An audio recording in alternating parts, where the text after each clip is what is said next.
అప్పుల బాధలు వెంటాడుతున్నాయా? అయితే 6 జేవిఆర్ వారి జాతిరత్నాలు ధరించండి. హాయ్ హలో నమస్తే వెల్కమ్ టు అవర్ ఛానల్. నేను మీ చార్మి. నిన్న రాజ్ నిడిమోర్, సమంత వీళ్ళిద్దరూ పెళ్లి చేసుకున్నారు. ఈ విషయం మనకు తెలిసిందే. కానీ వీళ్ళు పెళ్లి చేసుకున్న దానికి అసలు ఆళ్ళకి సపోర్ట్ కంటే కూడా ఎక్కువగా నెగెటివే వస్తుంది. దానికి గల కారణం ఏంటి అంటే, ఇటు ఇద్దరూ సెకండ్ మ్యారేజెస్ చేసుకుంటున్నారు. సమంత రూత్ ప్రభు ఆల్రెడీ డివోర్స్ తీసుకొని సెకండ్ మ్యారేజ్. ఇటు అదేవిధంగా రాజ్ నిడిమోర్ కూడా సెకండ్ మ్యారేజ్. సో దీనివల్ల కాంట్రవర్సీ అనేది ఎక్కువవుతుంది. నీకు దొరికింది వీడేనా? అసలు ఇంకెవరు దొరకలేదా నీకు? మళ్ళీ రెండో పెళ్లి వాడిని ఎందుకు చేసుకుంటున్నావు ఏంటి అని. Already desperate men do desperate things అని చెప్పేసి రాజ్ నిడిమల్ వాళ్ళ వైఫ్ పెట్టింది. అయితే దానికే వత్తాసు పలుకుతూ ఇంకొక యాక్టర్ సంచలనంగా వ్యాఖ్యలు చేశారు. అదేంటనే చూద్దాం. పూనం కౌర్ తెలియని వాళ్ళు ఎవరు ఉండరు. అసలు ఏమైనా ఇష్యూ అయింది అంటే నిజానికి జనాల కంటే ముందు తనకే తెలుస్తుంది. తనే అఫీషియల్గా ట్విట్టర్లో ఫస్ట్ మాట్లాడే వ్యక్తి కూడా తనే అవుతుంది. అది గుడ్ ఆర్ బ్యాడ్ ఎనీథింగ్.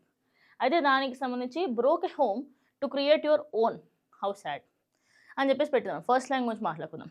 ఒకరి ఇల్లుని కూల్చేసి నువ్వు నీ ఇల్లుని చక్కబెట్టుకుంటున్నావు, ఎంత బాధాకరమైన విషయం, హౌ హార్ట్ బ్రోకెన్ థింగ్ అని చెప్పేసి. నెక్స్ట్ వచ్చేసి the empowered educated and narcissist women who are glorified through the paid PR campaigns. నిజం చెప్పాలంటే సమంత పైన ఒక అలిగేషన్ ఉంది, పేడ్ పిఆర్స్ చేస్తుంది అని చెప్పేసి. అది ఎలిగేషన్ నిజమని చెప్తాను నేను కూడా. ఎందుకంటే సమంత ఎప్పుడైతే విడాకులు తీసుకుందో ఆ రోజు నుంచి ఇప్పటి వరకు అందరూ నాగ చైతన్యని పొద్దు నుంచి సాయంత్రం దాకా కక్ష కట్టుకొని తిట్టినట్టే ఉంటుంది తెలుసా. నాగ చైతన్య అలా చేశాడు, నాగ చైతన్య ఇలా చేశాడు, ఇది అది అని చెప్పేసి. నేను సమంత అది ఇప్పుడు ఫ్యాన్స్ అందరిని తక్కువ చేయాలన్న ఉద్దేశం కాదు. బట్ ఇన్ రియాలిటీ మాట్లాడుకుంటే సఖి అని చెప్పేసి తనకి ఒక ఆంట్రప్రనర్‌గా కూడా ఉంది. అంటే తను ఒక వుమెన్‌గా ఆంట్రప్రనర్‌షిప్‌గా ఎన్నో సక్సెస్‌ని సంపాదించిన వ్యక్తి అసలు ఇంత ఇన్నోసెంట్‌గా అసలు అలా ఎలా ఇంకొక అబ్బాయిని పెళ్లి చేసుకుంది? అది కూడా రెండో వ్యక్తిని, రెండోసారి పెళ్లి చేసుకున్న వ్యక్తిని అంటూ కొంతమంది చాలా మట్టుకి నెగెటివ్‌గా కమెంట్ చేస్తూ ఉన్నారు. ఇక దాని తర్వాత నెక్స్ట్ లైన్ వచ్చేసి money can buy week and desperate men.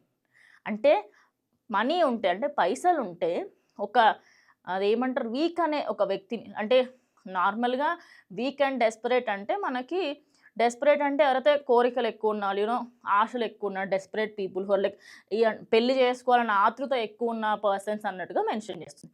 ఓవరాల్‌గా చూసుకుంటే సమంత పెళ్లి చేసుకొని పూనం కౌర్‌కి అస్సలు నచ్చలేదు. పూనం కౌర్‌కే కాదు చాలామందికి కింద కామెంట్స్‌లలో ఏమని వస్తుంది అంటే, నీకు ఇంకెవరు దొరకలేదా?